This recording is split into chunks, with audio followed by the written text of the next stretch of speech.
सेठ रूपचंद की हवेली में उस दिन कोहराम मचा हुआ था। पुस्तैनी नवरत्न हार तिजोरी से गायब था और चोरी ऐसी सफाई से हुई थी कि किसी परिंदे ने पर भी नहीं मारा था। पुलिस हार मान चुकी थी, इसलिए अंत में लोगों ने पंडित गिरधारी लाल को बुलाया, जो अपनी पैनी नजर और अद्भुत मनोवैज्ञानिक ज्ञान के लिए दूर दूर तक प्रसिद्ध थे। पंडित जी ने हवेली के सभी नौकरों और संदिग्धों को आंगन में जमा किया। वे गंभीर मुद्रा में एक ऊंचे चबूतरे पर खड़े हुए। उन्होंने न किसी के कमरों की तलाशी ली, न किसी से सीधे सवाल किए। उन्होंने सिर्फ शांत लेकिन दृढ़ स्वर में कहा, चोर यही है इस भीड़ में, मैं उसे जानता हूं और चोर की पहचान साफ है, उसकी दाढ़ी में तिनका फंसा हुआ है। ये सुनते ही भीड़ में खड़े एक युवक, मनु नाम के दरबान, ने बिना सोचे समझे तुरंत अपना हाथ अपनी दाढ़ी की ओर बढ़ाया और उसे झाड़ने लगा। उसने ऐसा व्यवहार किया जैसे वह उस तिनके को छूकर हटाना चाहता हो, जबकि पंडित जी ने यह बात केवल चोर को पकड़ने के लिए कही थी। वहां कोई तिनका नहीं था। पंडित गिरधारी लाल मुस्कुराए। मनु का ये अनैच्छिक तीव्र प्रतिक्रिया ही उसकी सबसे बड़ी गवाही थी। उन्होंने जोर से कहा, रोक लो इस मनु को, चोर यही है, कसूरवार का दिल ही उसकी दाढ़ी का तिनका होता है। पंडित जी का ऐलान सुनते ही भीड़ एक पल के लिए हक्की बक्की रह गई। ये दरबान, जो इतना सीधा साधा दिखता था, इससे पहले कि मनु अपनी गलती को पूरी तरह भाप पाता, लोग तेजी से उस पर झपटे। मनु ने बचने के लिए जोर का झटका दिया, लेकिन वो अपने ही पैरों में उलझकर धड़ाम से जमीन पर गिर पड़ा। इसी अफरातफरी में उसकी कमर से लिपटा एक मोटा कपड़ा ढीला हो गया और नीचे लुढ़क गया। सबकी आंखें फटी रह गई। उस कपड़े के भीतर बड़ी चालाकी से छिपाई गई चमचमाती हुई 5 सोने की मोहरों से भरी एक छोटी थैली बाहर छिटक गई। ये वही मोहरें थी जिनकी चोरी की शिकायत सेठ दामोदर दास ने की थी। गिरधारी लाल ने शांत भाव से मनु की ओर देखा, जो अब सिर झुकाए हुए था। उन्होंने भीड़ की ओर मुड़कर कहा, देखा आप सबने, सत्य को छुपाने का प्रयास हमेशा चोर की दाढ़ी का तिनका बनकर उसे बाहर खींच लाता है। कसूरवार का दिल ही उसका सबसे बड़ा गवाह है। मनु की चोरी पकड़ी जा चुकी थी। भीड़ में एक गहरी चुप्पी छा गई। लोगों की कानाफूसी अब बदलकर गिरधारी लाल की अद्भुत बुद्धिमत्ता के प्रति प्रशंसा में बदल गई थी। मनु, जिसे अब कहीं भागने की जगह नहीं मिली, निराशा में घुटनों के बल बैठ गया। उसकी आंखों से आंसू बहने लगे। उसने लड़खड़ाती आवाज में कहा, मालिक, गरीबी और भूख ने मेरी बुद्धि पर पर्दा डाल दिया था। मुझे लगा था कि कोई नहीं जान पाएगा, लेकिन मेरा अपना डर ही मेरी सबसे बड़ी गलती बन गया।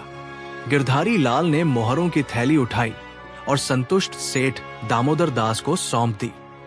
उन्होंने मनु की ओर देखा, तुम्हारा अपराध क्षमा योग्य नहीं है मनु, लेकिन आज तुम्हारे इस स्वीकारोक्ति ने तुम्हें थोड़ी राहत दी है। जाओ, चोरी का दंड भोगो, पर इस घटना को जीवन भर याद रखना। उन्होंने अंतिम फैसला सुनाया, क्योंकि जब इंसान झूठ बोलता है तो उसका अंतर्मन ही चोर की दाढ़ी में तिनका बनकर उसे बेनकाब कर देता है। गांव वालों ने गिरधारी लाल को सिर झुकाकर प्रणाम किया, क्योंकि एक मुश्किल पहेली आज सुलझ चुकी थी। भीड़ छंट चुकी थी, लेकिन गिरधारी लाल के शब्दों की गूंज हवा में देर तक तैरती रही। मनु अपने भारी कदमों से कारागार की ओर बढ़ते हुए पहली बार महसूस कर रहा था कि चोरी से ज्यादा भारी बोझ झूठ का था, जिसने उसके अंतर्मन को खोखला कर दिया था। उसने सजा को चुपचाप स्वीकार किया, पर सबसे बड़ी पीड़ा उसे अपने भीतर उठे उस तिनके की थी, जिसने उसे समाज के सामने नग्न कर दिया। गिरधारी लाल ने राहत की सांस ली। उनके लिए यह सिर्फ चोरी का मामला नहीं था, बल्कि सत्य की शक्ति को पुनः स्थापित करने का अवसर था। उन्होंने सेठ दामोदर दास की ओर देखा, जिनके चेहरे पर अब मोहरों की वापसी से अधिक गिरधारी लाल की बुद्धिमत्ता के प्रति आदर का भाव था। वो शाम गांव के इतिहास में अमर हो गई। उस दिन से जब भी कोई व्यक्ति किसी बात को छिपाने की कोशिश करता तो लोग फुसफुसाते थे, देखना कहीं चोर की दाढ़ी में तिनका न फंस जाए। न्याय का ये अनोखा तरीका दूर दराज के गांवों तक चर्चा का विषय बन गया, जहां गिरधारी लाल का नाम सम्मान के साथ लिया जाने लगा। ये घटना हमेशा के लिए ये सिखा गई कि दुनिया की नजरों से भले ही गुनाह छिप जाए, लेकिन अंतरात्मा का तिनका हमेशा सच्चाई की चुगली कर देता है। गिरधारी लाल की ये बुद्धिमत्ता केवल गांव के चौपालों तक ही सीमित नहीं रही। आसपास के 3 और गांवों शिवपुर, रामपुर और बड़वाड़ के लोग भी न्याय के लिए उनकी शरण में आने लगे। उनकी ख्याति इतनी फैली कि उन्हें अनौपचारिक रूप से ज्ञान के पंच की उपाधि मिल गई। गिरधारी लाल का न्याय करने का तरीका अनोखा था। वो अपराधी को नहीं बल्कि उसकी अंतरात्मा को दंडित करते थे। समय के साथ चोर की दाढ़ी में तिनका केवल एक कहावत नहीं बल्कि एक नैतिक मापदंड बन गया। लोगों के व्यवहार में एक सूक्ष्म परिवर्तन आया। वे अब किसी बाहरी सबूत से अधिक अपनी स्वयं की ईमानदारी पर ध्यान देने लगे। उन्हें यह एहसास था कि दुनिया से भले ही वे बच निकले, लेकिन गिरधारी लाल के सामने उनकी आंतरिक व्यग्रता, उनका आंतरिक तिनका अवश्य ही उन्हें बेनकाब कर देगा। गांव में धीरे धीरे अपराध कम होने लगे, क्योंकि हर व्यक्ति जानता था कि असली न्यायाधीश तो उनकी अपनी जमीर है। गिरधारी लाल ने सिद्ध कर दिया था कि सच्चाई को पकड़ने के लिए किसी तलवार या कारागार की नहीं, बल्कि एक साधारण से तिनके और गहरी समझ की जरूरत होती है। गिरधारी लाल की ये तिनका न्याय पद्धति केवल उनके गांव तक सीमित नहीं रही। दूर दराज के क्षेत्रों से पंच और सिपाही उनके पास सलाह लेने आने लगे, ये समझने के लिए कि बिना किसी शारीरिक बल के न्याय की स्थापना कैसे की जाती है। गिरधारी लाल उन्हें समझाते कि अपराधी की पहचान उसकी आंखों में डर या पसीने से नहीं होती, बल्कि उसकी आत्मा पर पड़े बोझ से होती है। असली परिवर्तन ये था कि लोग अब दिखावे की ईमानदारी से हटकर वास्तविक शुद्धि की ओर बढ़ने लगे थे। एक बार गांव के साहूकार के यहाँ एक संदिग्ध घटना हुई, जहां चोरी का आरोप तो लगा पर कोई बाहरी सबूत नहीं मिला। गिरधारी लाल ने किसी को बुलाया नहीं, बस बाजार में खड़े होकर जोर से कहा, जिसकी दाढ़ी में तिनका फंसा है वो जल्दी बाहर निकाल दे, वरना वो तिनका उसे रात भर सोने नहीं देगा।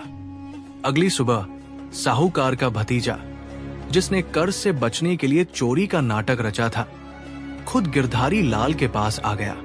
वो जानता था कि दुनिया की अदालत से वो बच सकता है, पर अपने जमीर की चुभन से नहीं।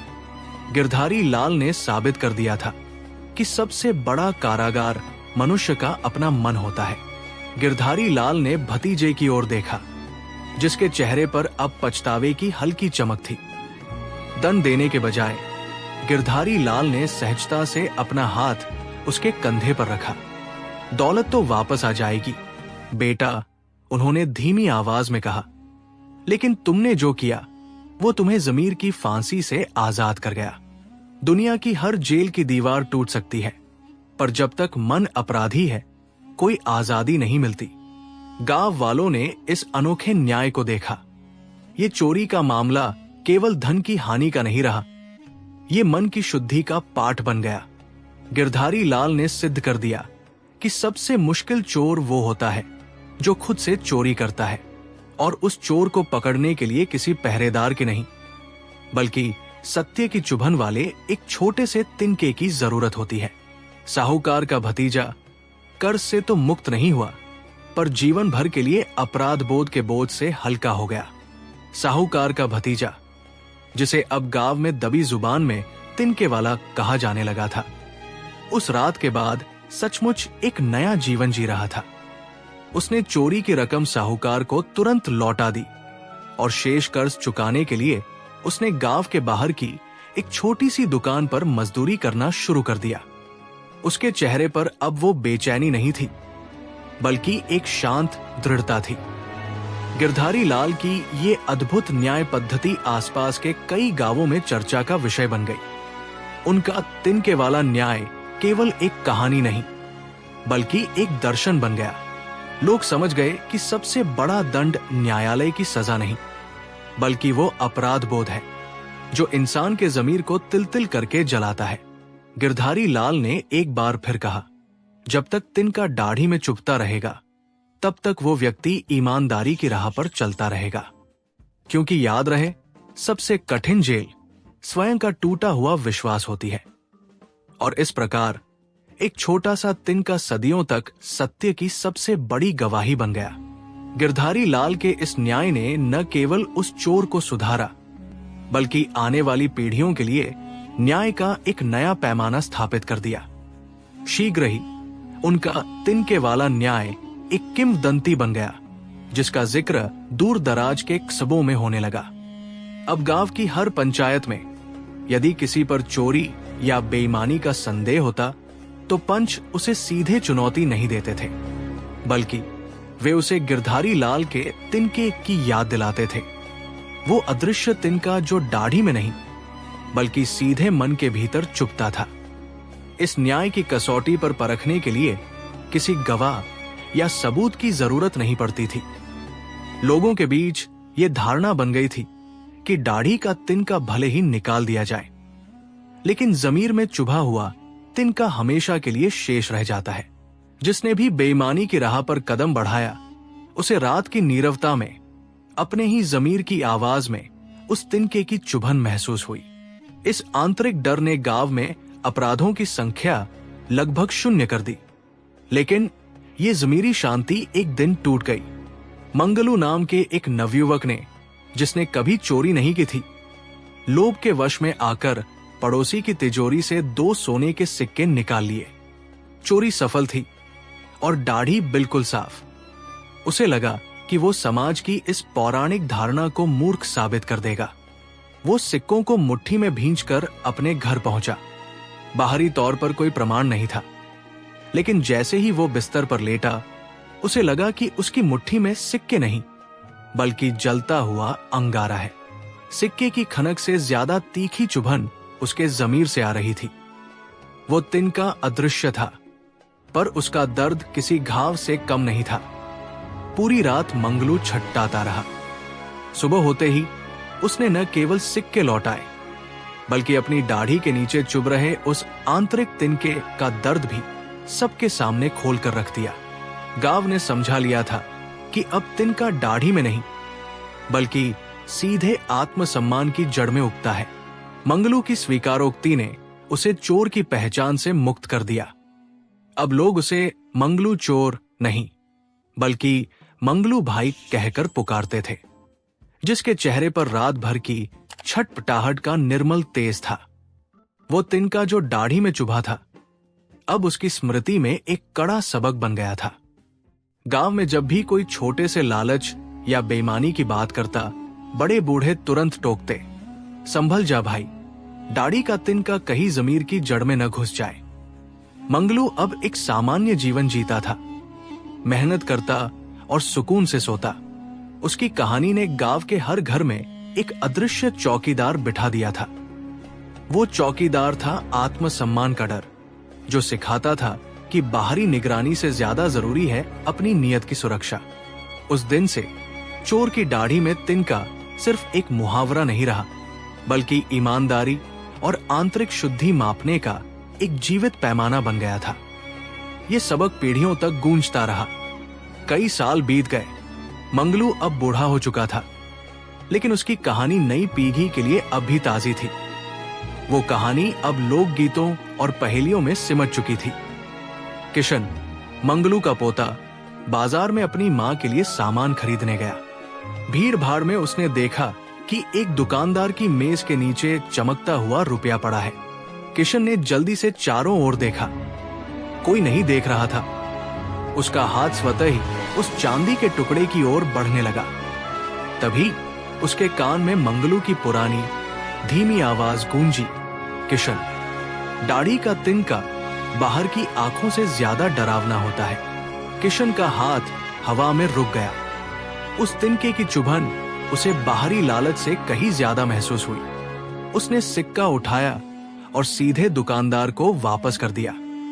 दुकानदार ने हैरान होकर पूछा, बेटा, किसी ने तुम्हें देखा नहीं, फिर क्यों लौट आया? किशन मुस्कुराया और बोला, अगर ये मेरी दाढ़ी में चुभ जाता तो रात की नींद हराम हो जाती। ये नया अर्थ था जो मंगलू की विरासत को आगे बढ़ा रहा था। ईमानदारी केवल लौटाना नहीं, बल्कि पहले लालच को मारना था। दुकानदार ने अपनी पगड़ी ठीक की और श्रद्धा से किशन की ओर देखा। बेटा, हमने तो ये कहावत हमेशा चोरी पकड़े जाने के डर से सुनी थी, पर तूने इसे आत्मसम्मान का तराजू बना दिया। उसने प्रेम से किशन के सिर पर हाथ फेरा और उसे 2 मिठाई के लड्डू दिए। ये ईमानदारी का इनाम है, पैसे नहीं। किशन ने लड्डू लिए और चल पड़ा।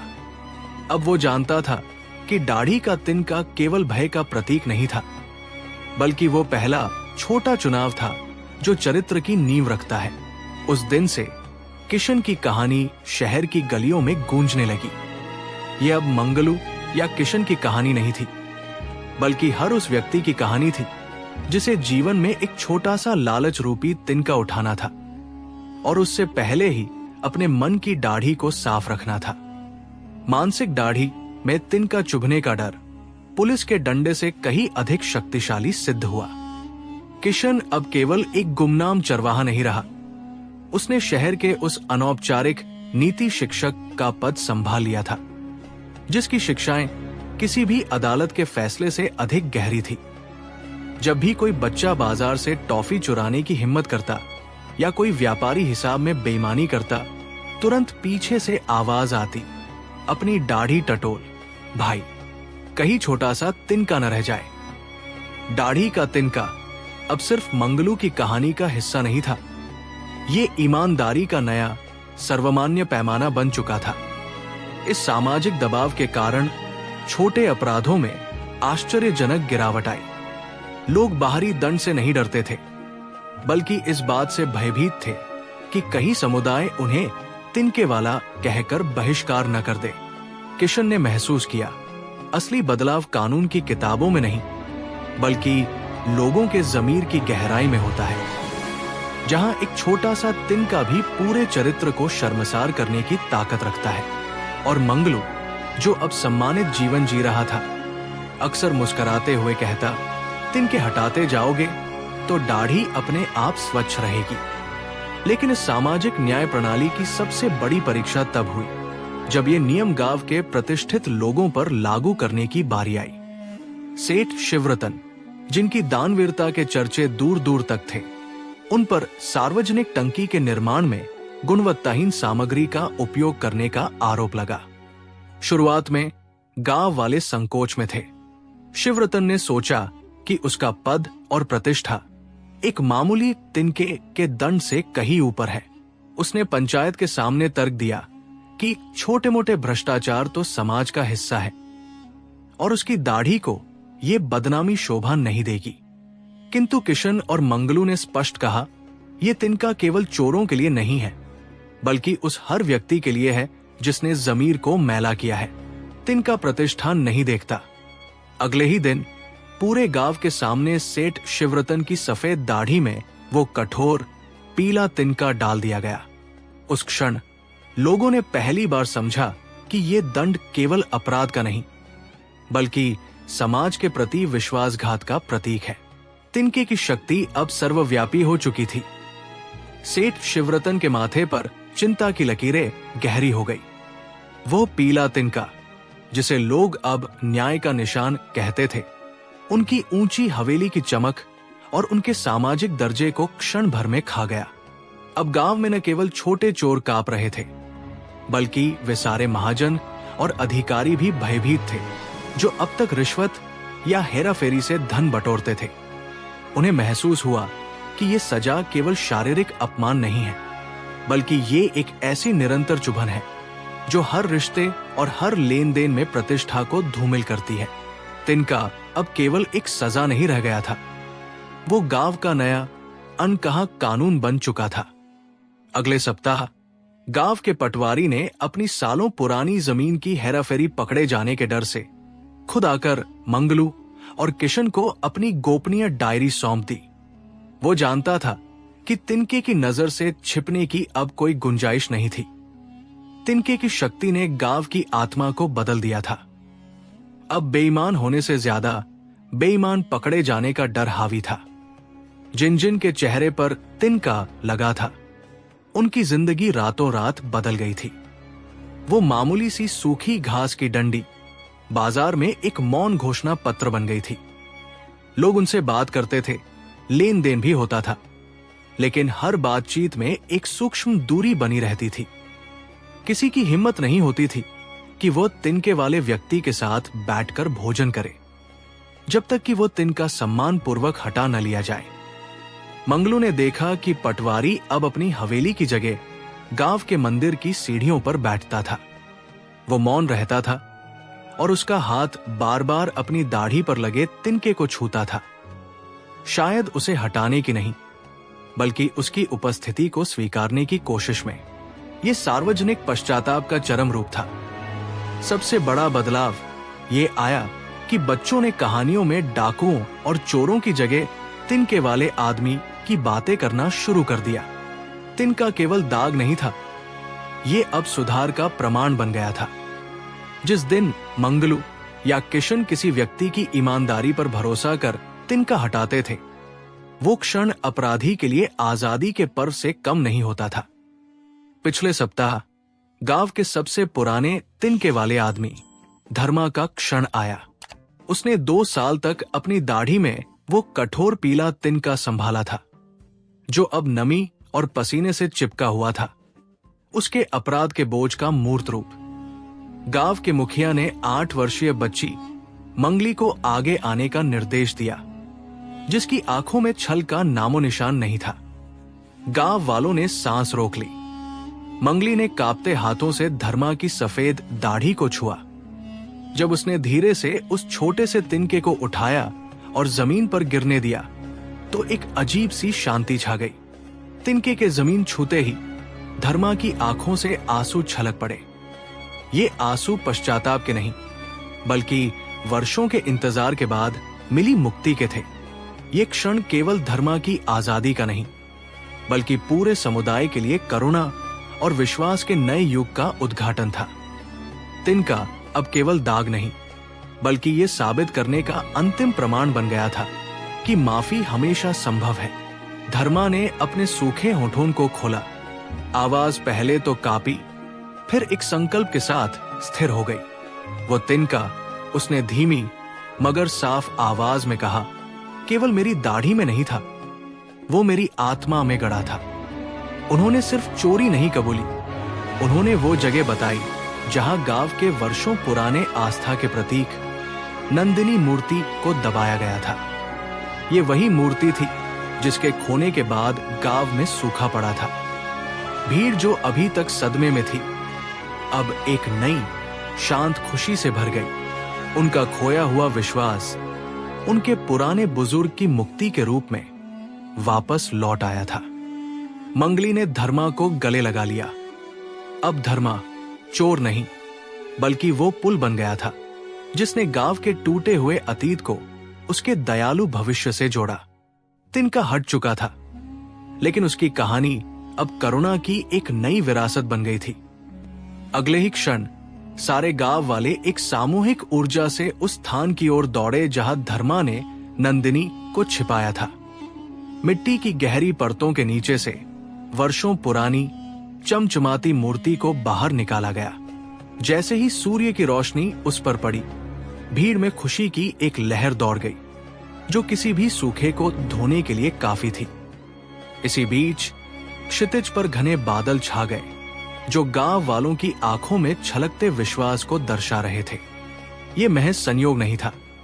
जैसे ही मंगली ने धर्मा के सिर पर आशीर्वाद का हाथ रखा, आकाश ने गर्जना की और सूखी धरती पर पहली ठंडी बूंदें गिरनी शुरू हो गई। सूखा समाप्त हो गया था। धर्मा, जिसकी दाढ़ी में कभी संदेह का तिनका फंसा था, अब गांव के लिए समृद्धि का प्रतीक बन चुका था। उसका पश्चाताप अब करुणा का सबसे बड़ा प्रमाण था। गांव में अब उत्सव था, आस्था की वापसी और एक चोर की मुक्ति का उत्सव।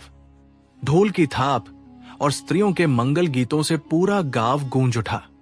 वो रात आस्था और वर्षा की सुगंध से भरी थी। धर्मा, जो कुछ दिन पहले तक तिरस्कार से सिर झुकाए चलता था, आज गांव के केंद्र में बैठा था। हर कोई उसके पास आकर उसकी दाढ़ी को छूना चाहता था। वो दाढ़ी जो अब पाप का नहीं बल्कि शुद्धि और त्याग का प्रमाण थी। मंगली ने जल से भरा एक कलश उसके हाथ में दिया। वर्षा का जल उसके शरीर पर पड़ रहा था, मानो उसका अतीत धुल रहा हो। उसने वो जल गांव की सूख चुकी चौपाल पर छिड़का। अब गांव की हर खुशहाली का आरंभ धर्मा के हाथ से होता था। उस रात गांव ने एक नया सबक सीखा। विश्वास का बीज यदि पश्चाताप की भूमि पर बोया जाए तो वो चमत्कार का वृक्ष बन जाता है। धर्मा अब उनका नया मार्गदर्शक था और उसकी दाढ़ी में फंसा वो तिनका केवल एक लोक कथा बनकर रह गया था। वर्ष बीतते गए। धर्मा की दाढ़ी घनी और चांदी सी सफेद हो गई, जो उसके वर्षों के तप और निस्वार्थ सेवा का प्रतीक थी। अब गांव का हर त्योहार, हर बड़ा निर्णय उसकी सहमति से होता था। बच्चों को जब उस पुराने तिनके की कहानी सुनाई जाती तो वे हंस देते। उन्हें विश्वास ही नहीं होता था कि इतना शांत, इतना पूज्य व्यक्ति कभी चोर रहा होगा। उनकी आंखों में धर्मा केवल बाबा था, उनका मार्गदर्शक। एक शाम जब धर्मा चौपाल पर बैठकर गांव के छोटे मोटे झगड़ों का निवारण कर रहा था, मंगली ने चुपके से आकर उसकी दाढ़ी सहलाई और धीमे से फुसफुसाया, धर्मा, वो तिनका तो शायद हमारी आंखों का भ्रम था जो हमने डर में देखा। धर्मा मुस्कुराया। उसकी आंखों में गहरी शांति थी। उसने उत्तर दिया, नहीं मंगली, वो तिनका हकीकत था, पर ईश्वर ने उसे मेरी दाढ़ी से निकालकर मेरे भाग्य की नई नींव में जड़ दिया। उस तिनके का होना ही प्रमाण था कि इंसान की पहचान उसके अतीत से नहीं बल्कि वर्तमान के दृढ़ संकल्प से बनती है। धर्मा की कहानी अब एक प्रेरणा थी। अंधेरे के बाद उजाले की गारंटी। धर्मा की ये स्वीकृति गांव भर में गूंज उठी। जो लोग कल तक उससे कतराते थे, अब उसकी निष्ठा और दृढ़ संकल्प का सम्मान करते थे। उसकी नई भूमिका मात्र एक न्यायी की नहीं थी, वो पश्चाताप की चलती फिरती पाठशाला बन गया था। युवा उसके पास आते और पूछते कि अतीत के बोझ को कैसे उतारा जाए। धर्मा हर किसी को वही कहानी सुनाता। हर चोर की दाढ़ी में एक तिनका होता है जो उसे कचोटता रहता है। उसे छिपाओ मत, उसे अपनी जड़ बनाओ ताकि गलती तुम्हारा गुरु बन सके। कुछ समय बाद जब गांव में शांति लौट आई तो सरपंच स्वयं उसके द्वार पर आया। उसने धर्मा की झुकी हुई दाढ़ी को ध्यान से देखा और कहा, हमने सुना है कि अब तुम तिनके की बात नहीं करते। धर्मा ने सिर उठाया। उसकी आंखों में वही शांत मुस्कान थी। तिनका अब मेरी कहानी का अंत नहीं सरपंच, वो तो मेरे नए अध्याय का पहला विराम चिन्ह था। गांव वालों ने समझ लिया, धर्मा ने अब न केवल अपना अतीत स्वीकारा था बल्कि उसे अपने भविष्य की सबसे बड़ी शक्ति में बदल दिया था। ये सबक अब पीढ़ियों तक गूंजने लगा। सरपंच ने धर्मा को गांव की सत्य स्मृति का प्रमुख बना दिया। अब जब भी कोई युवा गलती करता और लज्जा से सिर झुकाता तो धर्मा उसे अपने पास बुलाता। वो न तो डांटता था न दंड देता, वो बस धीरे से कहता, तिनका तुम्हें मिला, ये तुम्हारा सबसे सच्चा मित्र है। जब तक ये मौजूद है तुम झूठ नहीं बोल सकते। धर्मा के इस अनोखे दर्शन ने गांव के अपराधों को शून्य पर ला दिया। अब चोर की दाढ़ी में तिनका सिर्फ एक कहावत नहीं थी, ये हर गलती करने वाले के लिए सुधार का पहला सोपान बन गया। वो तिनका जो कभी धर्मा का सबसे बड़ा अपमान था, अब आत्मसम्मान की नींव बन चुका था। एक ऐसा बीज जो अंधेरे अतीत से उगा था और जिसने पूरे गांव को रोशनी दी। गांव वाले कहते, अगर धर्मा अपनी कमजोरी को शक्ति बना सकता है तो हम भी कर सकते हैं। और इसी सोच ने गांव को नई दिशा दी। मगर ये शांति और बदलाव शहर के चकाचौंध में डूबे लोगों के गले आसानी से नहीं उतरता था। एक बार पड़ोसी राज्य का धनी व्यापारी कुबेरमल व्यापार के सिलसिले में धर्मा के गांव आया। उसने गांव की अनूठी ईमानदारी के किस्से सुने तो ठाके लगाकर हंसा। ये क्या बचकानी बात है, बड़े अपराधों के लिए कानून, अदालतें और पुलिस चाहिए, न कि दाढ़ी में घुसा हुआ सूखा तिनका। कुबेरमल ने व्यंग्य किया। धर्मा शांत रहा। उसने सिर्फ इतना कहा, सत्य को साबित करने के लिए विशाल इमारतों की नहीं, बल्कि दृढ़ इच्छा शक्ति की जरूरत होती है। तिनका तो बस आईना है। कुछ ही दिनों बाद कुबेरमल का कीमती मोतियों का हार गायब हो गया।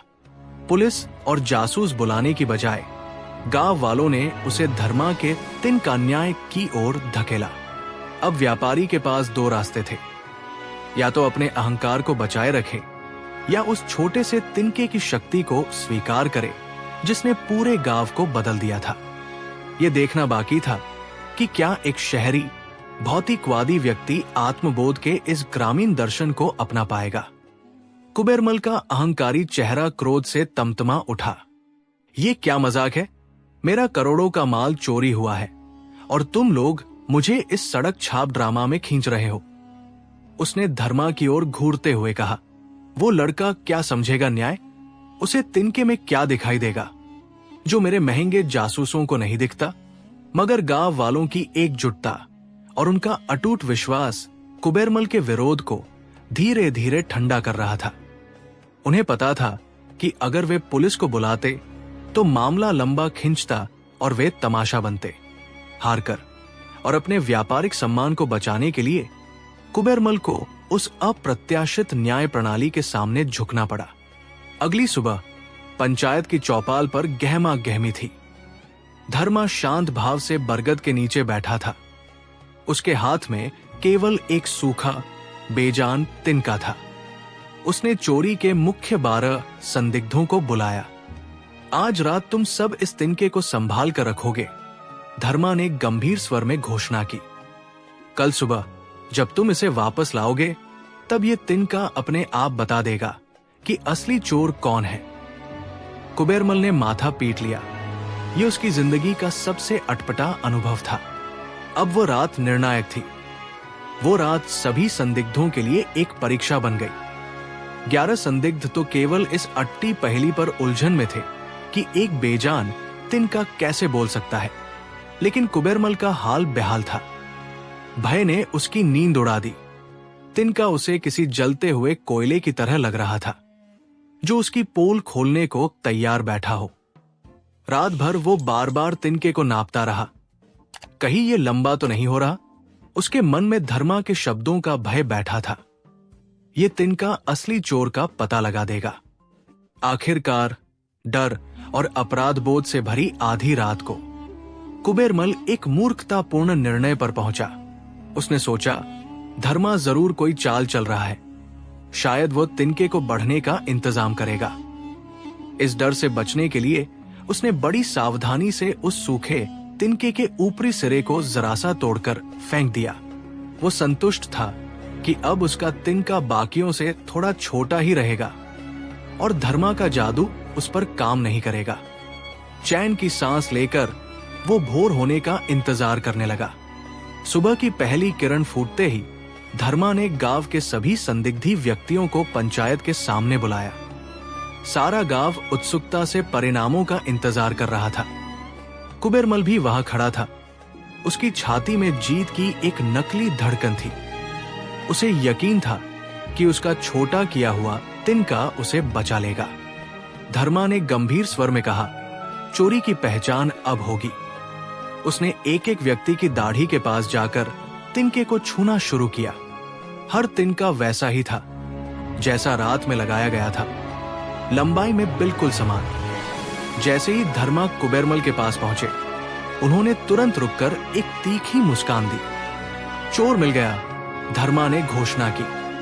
कुबेरमल का रंग उड़ गया। धर्मा ने उसकी दाढ़ी में लगे तिनके को खींचकर बाहर निकाला और भीड़ को दिखाया।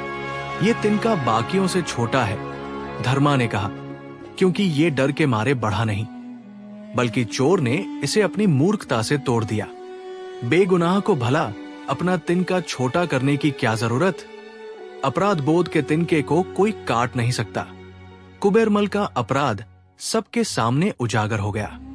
कुबेरमल के पास अब इनकार करने की कोई जगह नहीं थी। उसका चेहरा शर्म और भय से पीला पड़ गया। उसने थरथराते हुए हाथ जोड़े और स्वीकार किया कि अंधेरे में प्रवेश करते समय हड़बड़ी में उससे ही वो इकलौता तिनका टूट गया था जिसे उसने छिपाने की कोशिश की थी। पूरी भीड़ धर्मा की अद्भुत बुद्धि और न्यायप्रियता को देखकर दंग रह गई। लोगों ने तालियों की गड़गड़ाहट से उनका सम्मान किया।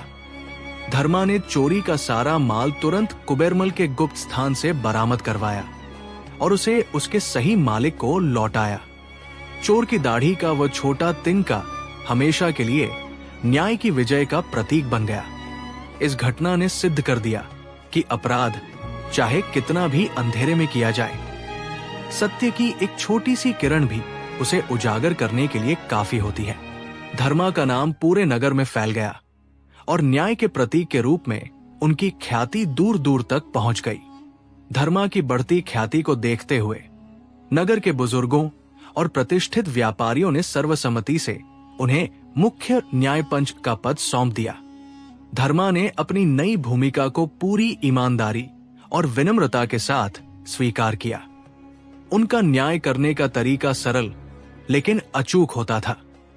अब पूरे नगर में ये कहावत प्रचलित हो गई थी कि धर्मा की अदालत में तिनका भी गवाही देता है। लोग अब छोटी छोटी बातों में भी सत्य और असत्य का फर्क पहचानने लगे थे, क्योंकि उन्हें पता था कि झूठ कितना भी छिपकर क्यों न बोला जाए, तिनका कहीं न कहीं अपनी पहचान जरूर छोड़ जाता है।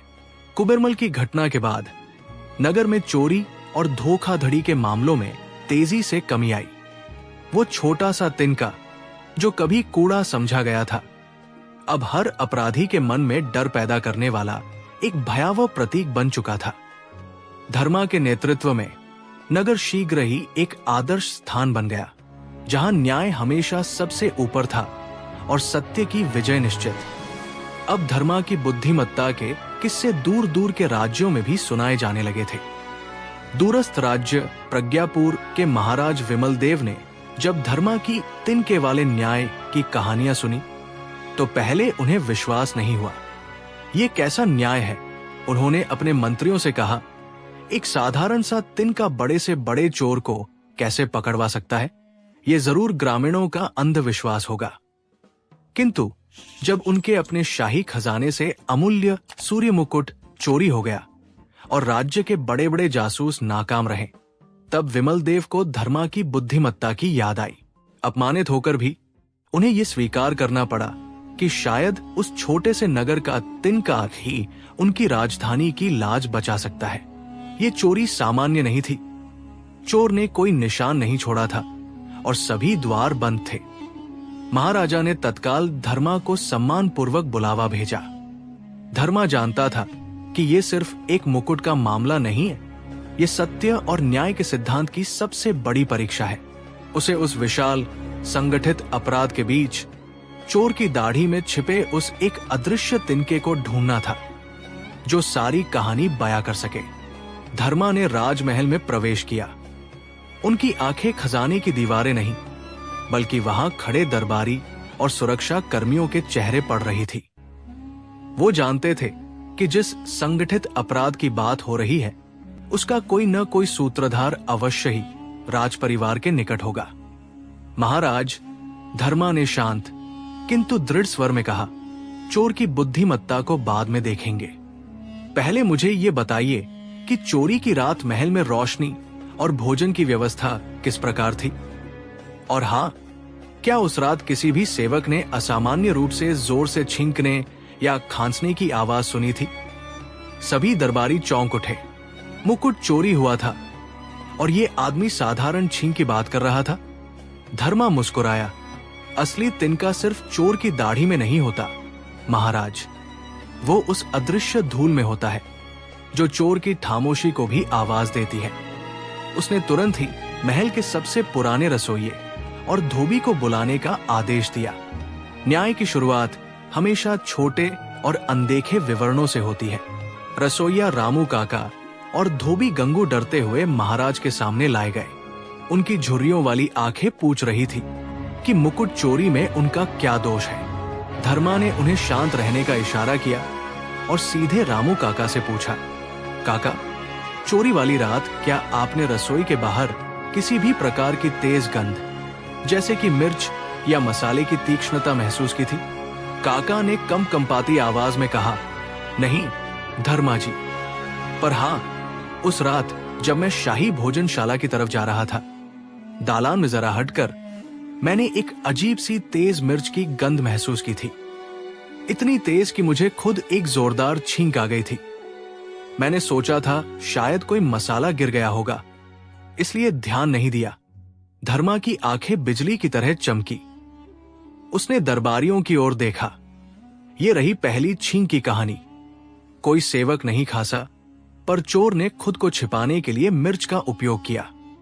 धोबी जी, अब आप बताइए कि मुकुट के कमरे के बाहर की कालीन कैसी थी? धोबी, जिसका नाम मंगल था, संकोच करते हुए आगे बढ़ा। उसने अपने खुरदरे हाथों को धोती से पोंछा और बोला, महाराज, मुकुट कक्ष के बाहर की कालीन अजीब थी। अजीब? कैसी अजीब? धर्मा ने अपनी जिज्ञासा भरी निगाहों से उसे देखा। असल में वो बिल्कुल साफ थी मालिक। कोई धूल नहीं, कोई मिट्टी नहीं। बस कोने की तरफ जहां दरवाजा खुलता है, मैंने देखा था कि गलीचे का सिरा थोड़ा सा नम था, जबकि पिछली शाम मैंने उसे खुद धूप में सुखाया था। और उसके पास कुछ लाल भूरे रंग का महीन तेज पाउडर जैसा चिपका हुआ था। मैंने सोचा कि यह शायद पान की पीक है, इसलिए पानी डालकर रगड़ दिया। धर्मा की आंखें अब पूरी तरह से जल रही थी। उसने अपने माथे पर हाथ रखा और जोर से कहा, पानी डालकर रगड़ दिया। और मिर्च का वो तीखापन कहा गया। दूसरी छींक। धोबी जी, आपने वो पाउडर तो हटा दिया, पर आपने चोर के रास्ते का दूसरा निशान बता दिया।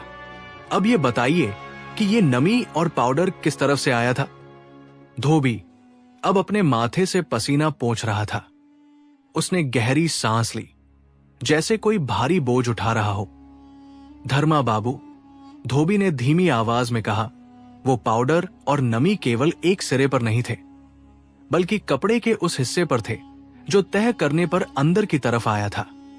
मेरा ध्यान इसलिए गया क्योंकि वो गांठ बहुत सख्त थी।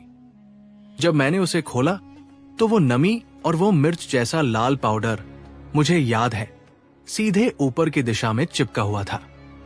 धर्मा की आंखें सिकुड़ गई। ऊपर की दिशा में, यानी चोर ने इसे किसी ऊंची चीज से रगड़ा था, या वो खुद झुककर इस पर गिरा था? ये जगह कौन सी थी जहां तुम्हें कपड़ा मिला था? वो गली के अंतिम छोर पर पीपल के पेड़ के पास था, जहां छोटे लाल रंग के पत्थरों वाला चबूतरा है। उस जगह पर सूरज की रोशनी सीधे नहीं पड़ती, इसलिए वहां हमेशा थोड़ी ठंडक रहती है। धर्मा ने तुरंत अपनी छोटी डायरी निकाली और तेजी से कुछ लिखा। ठंडक, इसका मतलब है नमी आसानी से सूख नहीं पाई। धोबी जी, आप निश्चिंत रहिए। आपने पाउडर धो दिया, पर आपने चोर की दाढ़ी में तिनके की सही जगह बता दी। धर्मा ने तुरंत डायरी बंद की। उसकी आंखों में अब लक्ष्य की स्पष्टता थी। धोबी जी, उसने कहा, आपका बहुत धन्यवाद। आपने जो जानकारी दी है वो सोने से भी ज्यादा कीमती है। अब असली काम शुरू होता है। उसने अपने सहायक गोपी को आवाज दी, जो पास ही चाय की चुस्की ले रहा था।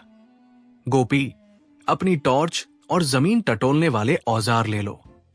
हमें तुरंत उस पीपल वाले चबूतरे पर चलना है। धर्मा ने तेजी से सोचते हुए कहा, अगर वो स्थान इतना ठंडा और नम है तो इसका मतलब है कि वहां सूरज की गर्मी और लोगों की आवाजाही कम है। अपराधी ने उस जगह का चुनाव जानबूझकर छिपने या कुछ छिपाने के लिए किया होगा। वो धोबी जी की तरफ मुड़ा। चबूतरे पर जो छोटे लाल पत्थर हैं, क्या वे ढीले हैं? धोबी जी ने सिर हिलाया। हाथ धर्मा बाबू, वे बस सतह पर बिछे हैं, जमे हुए नहीं हैं। उत्कृष्ट। धर्मा मुस्कुराया। चोर की दाढ़ी का तिनका अब हमें सीधे उसके खजाने के ठिकाने तक ले जाएगा। वे दोनों बिना देर किए उस गुप्त शीतल स्थान की ओर निकल पड़े। वे दोनों जल्दी ही शहर के पूर्वी छोर पर स्थित उस परित्यक्त धोबी घाट के पास पहुंच गए। चारों ओर की हवा में एक अजीब सी सन्नाटा और शीतलता थी, मानो सूरज की रोशनी ने वहां आना ही छोड़ दिया हो। धर्मा बाबू ने अपनी पैनी निगाहों से चबूतरे को मापा। उन्होंने पाया कि घाट के एकदम किनारे पर, जहां पानी की नमी सबसे अधिक थी, वहां लाल पत्थर केवल बिखरे हुए थे। धर्मा ने घुटनों के बल बैठकर एक खास जगह पर उंगली रखी। वो जगह बाकियों से थोड़ी ज्यादा धंस रही थी। ये तिनका है, धोबी जी, और ये रहा चोर का मुंह, धर्मा ने फुसफुसाते हुए कहा। उन्होंने सावधानी से उस ढीले पत्थर को हटाया। उसके नीचे की मिट्टी ताजी खोदी हुई और भुरभुरी थी। बिना समय गवाए धर्मा ने अपने हाथ से मिट्टी हटाई। कुछ ही क्षणों की खुदाई के बाद एक कठोर धातु के स्पर्श से उनकी उंगलियां टकराई। ये एक छोटा लोहे का संदूक था, जिसे जानबूझकर नमी वाले स्थान पर छिपाया गया था, ताकि कोई गंध या निशान न छूटे। चोर की चालाकी ही उसकी सबसे बड़ी गलती बन गई थी। धर्मा ने जोर लगाकर छोटा संदूक बाहर निकाला। मिट्टी और नमी के कारण वो उम्मीद से ज्यादा भारी था। धोबी रामलाल की आंखें फटी की फटी रह गई। वो अविश्वसनीयता से धर्मा को घूर रहा था, जैसे वो अपनी आंखों पर विश्वास न कर पा रहा हो। ये क्या है, धर्मा? रामलाल ने कांपती आवाज में पूछा। धर्मा ने तुरंत अपने कमरबंद से एक नुकीला औजार निकाला और संदूक के पुराने जंग लगे ताले को एक झटके में तोड़ दिया। ढक्कन खुलते ही अंदर से पीली दबी हुई चमक बाहर निकली। संदूक सोने और चांदी के आभूषणों से भरा था। वही नथ, वही कंगन जो सेठजी के घर से गायब हुए थे।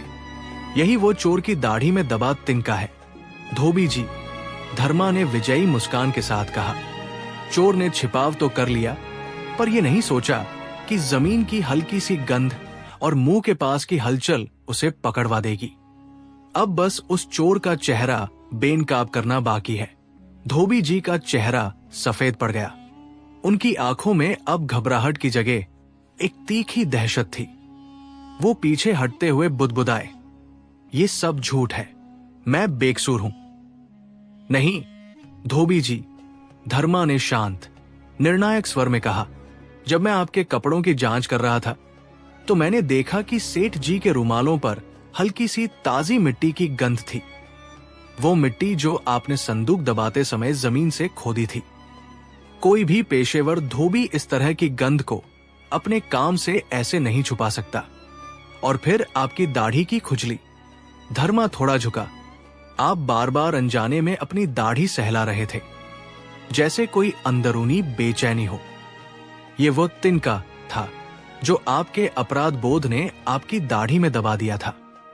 चोर ने सोचा कि संदूक छिप गया, पर यह नहीं जानता था कि उसका डर ही उसे मेरे सामने बेनकाब कर देगा।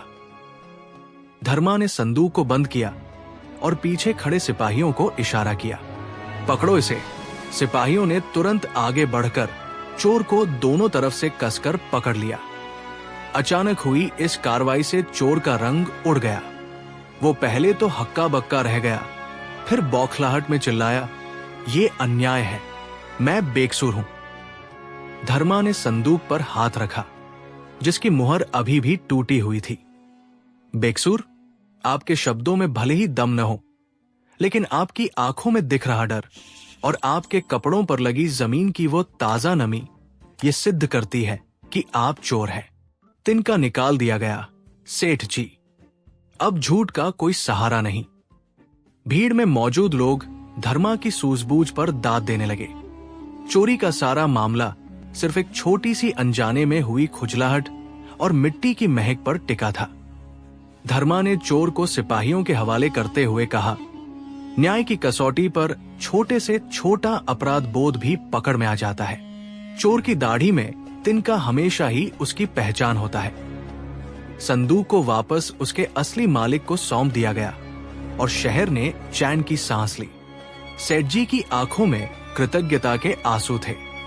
उन्होंने धर्मा के पैरों पर गिरकर धन्यवाद किया पर धर्मा ने उन्हें स्नेह से उठाया। सेठ जी, ये मेरी नहीं, सत्य की जीत है। झूठ कितना भी मजबूत हो, वो खुद को पूरी तरह छिपा नहीं सकता। इस घटना ने धर्मा को रातों रात शहर का नायक बना दिया। उसकी बुद्धिमत्ता की चर्चाएं दूर दूर तक फैल गई। लोग अब उसे केवल एक जासूस नहीं, बल्कि न्याय और नैतिकता का संरक्षक मानने लगे। उस दिन के बाद चोर की दाढ़ी में तिनका सिर्फ एक मुहावरा नहीं रहा, बल्कि हर अपराध की तह तक जाने का एक अचूक मंत्र बन गया। ये कहानी पीढ़ियों तक सुनाई गई, ये याद दिलाती हुई कि अंततः अपराध को उसका अपना निशान ही बेनकाब करता है, चाहे वो निशान जमीन की ताजी नमी हो या दाढ़ी में फंसा एक छोटा सा तिनका। शहर ने धर्मा के सम्मान में एक छोटी चौकी स्थापित की, जहां वो रोज बैठकर लोगों के छोटे बड़े विवादों को सुलझाया करता था। एक सुबह धर्मा अपनी चौकी पर बैठा था जब दो किसान मंगलू और शंकर एक जमीन विवाद लेकर पहुंचे। मामला जटिल था। खेत की मेड़ रातों रात खिसक गई थी और हर कोई दूसरे पर धोखा देने का आरोप लगा रहा था। धर्मा ने दोनों की लंबी बहस धैर्य से सुनी, फिर न तो नक्शे देखे और न ही कागजात मांगे। वो सीधा उस विवादित मेड़ पर गया। उसने सिर्फ मेड़ के किनारों पर ध्यान केंद्रित किया। मंगलू के पैर साफ थे, जबकि शंकर की धोती के निचले हिस्से पर ताजी चिकनी मिट्टी के साथ साथ सरसों के कुछ महीन बीज चिपके हुए थे। धर्मा ने तुरंत शंकर से पूछा, तुमने मेड़ रात के दूसरे पहर में खोदी है ना? शंकर हकलाया, नहीं, मैं तो सोया हुआ था। धर्मा मुस्कुराया, सरसों के बीज खेत में केवल तभी गिरते हैं जब तुम फसल काटने के बाद मेड़ को तुरंत हटाते हो। मंगलू के खेत में सरसों अभी काटी जानी है, लेकिन तुम्हारे खेत की मिट्टी ताजी खोदी गई है और उसमें रात की ओस के निशान हैं। शंकर का झूठ पकड़ा गया। एक छोटे से तिनके या इस मामले में सरसों के बीज ने फिर साबित कर दिया कि धर्मा का न्याय हमेशा उसके सामने आए अपराधी की दाढ़ी में छुपा होता था। शहर वालों ने एक बार फिर धर्मा की सूक्ष्म दृष्टि को नमन किया। शंकर का सिर शर्म से झुक गया। उसे एहसास हुआ कि धर्मा से झूठ बोलना सूरज को दीपक दिखाने जैसा है। उसने अपना अपराध स्वीकार करते हुए बताया कि उसने चोरी नहीं की, बल्कि मंगलू से जलकर रात में उसके खेत की मेड़ इसलिए खोदी थी ताकि पानी उसके हिस्से में न जाए। धर्मा ने शांति से कहा, लालच और ईर्ष्या शंकर, ये दोनों ही तुम्हारी दाढ़ी है और ये ताजे सरसों के बीज उस अपराध का तिनका है। मैंने खेत की ओस में तुम्हारे जूते के निशान भी देखे, जो मेड़ के पास ही सूखे हुए थे। धर्मा की बात सुनकर भीड़ में फुसफुसाहट फैल गई। उन्होंने देखा कि अपराधी कितना भी चतुर क्यों न हो, एक छोटे से अनदेखे सबूत से उसकी पूरी कहानी बेनकाब हो सकती है। धर्मा ने शंकर को गांव की सेवा करने की सजा सुनाई और घोषणा की कि अगली बार कोई भी तिनका झूठ नहीं बोल पाएगा। उस दिन से गांव वाले हर छोटी सी अजीब चीज को धर्मा की जासूसी का नया हथियार समझने लगे। धर्मा की ये बुद्धिमानी जल्द ही पड़ोसी गांवों तक पहुंच गई। अब उसे केवल सरपंच नहीं, बल्कि सत्य खोजी कहा जाने लगा। हालांकि सबसे बड़ा बदलाव गांव के चोरों में आया। चोरी से पहले वे अब जमीन पर नहीं, बल्कि अपनी दाढ़ी और कपड़ों को 10 बार झाड़ते थे।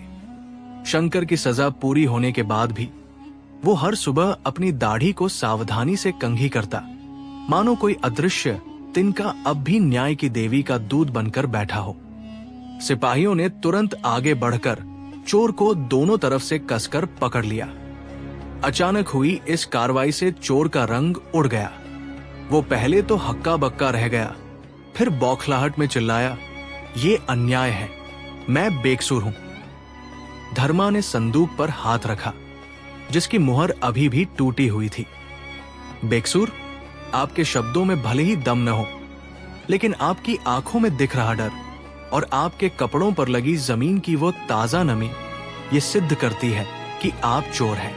तिनका निकाल दिया गया। सेठ जी, अब झूठ का कोई सहारा नहीं। भीड़ में मौजूद लोग धर्मा की सूझबूझ पर दाद देने लगे। चोरी का सारा मामला सिर्फ एक छोटी सी अनजाने में हुई खुजलाहट और मिट्टी की महक पर टिका था।